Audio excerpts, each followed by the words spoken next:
Hi అండి, ఎలా ఉన్నారు? అందరూ బాగున్నారా? నేను ఈరోజు మీకు బో ఎలా తయారు చేస్తారో చూపించబోతున్నాను.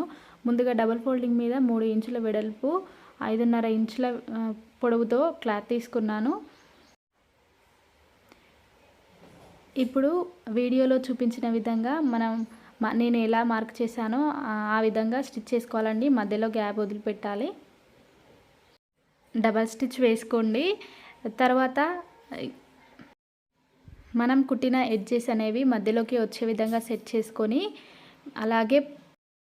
అలాగే పై వైపున కింది వైపున కూడా 2 వైపులా స్టిచ్ చేసుకోవాలండి. ఇప్పుడు స్టిచ్ చేసుకోవడం కంప్లీట్ అయిన తర్వాత మధ్యలో గ్యాప్ వదిలాం కదా, అందులో నుండి క్లాత్ని ఉల్టా తీసుకోవాలి.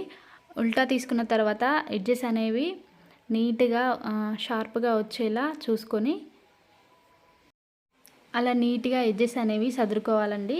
లేదా మీకు స్క్రూ డ్రైవర్ లాంటిది ఏదైనా అందుబాటులో ఉంటే దాంతో తీసుకోవచ్చు. చూసారా ఎంత నీట్గా ఉందో?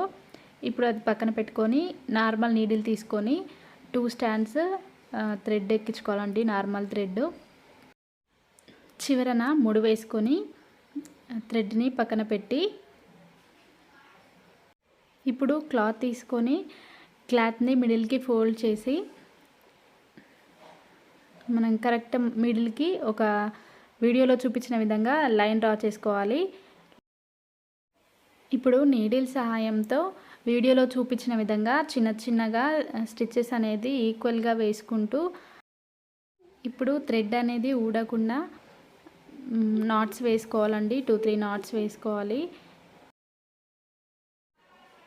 నాట్స్ వేసిన తర్వాత థ్రెడ్ని కట్ చేసుకొని పక్కన పెట్టాలి. ఇప్పుడు బో అనేది మనకు 70% రెడీ అయిందండి. తర్వాత మధ్యలో పెట్టడానికి వేరొక క్లాత్ తీసుకొని దాని ఎడ్జెస్ అనేవి లోపలికి వెళ్ళేలా స్టిచ్ చేసుకొని వీడియోలో చూపించిన విధంగా పెట్టుకొని వెనకాల ఎక్స్ట్రా క్లాత్ని కట్ చేసుకోవాలండి. ఇప్పుడు మళ్ళీ నీడిల్ తీసుకొని ఈ ఎడ్జెస్ అనేవి లోపలికి వెళ్ళే విధంగా సెట్ చేసుకొని ఒక పైనుండి స్టిచ్ చేసుకోవాలి నీట్గా. లేదంటే దారాలన్నీ బయటకు వచ్చి అంత గలీజ్గా కనిపిస్తుంది. సో ఇలా నీట్గా సెట్ చేసుకొని స్టిచ్చింగ్ అనేది చేయాలండి. ఎడ్జెస్ అనేవి కనిపించకుండా మొత్తం నీట్గా స్టిచ్ చేసుకొని ఒక నాట్ను వేసుకోవాలి.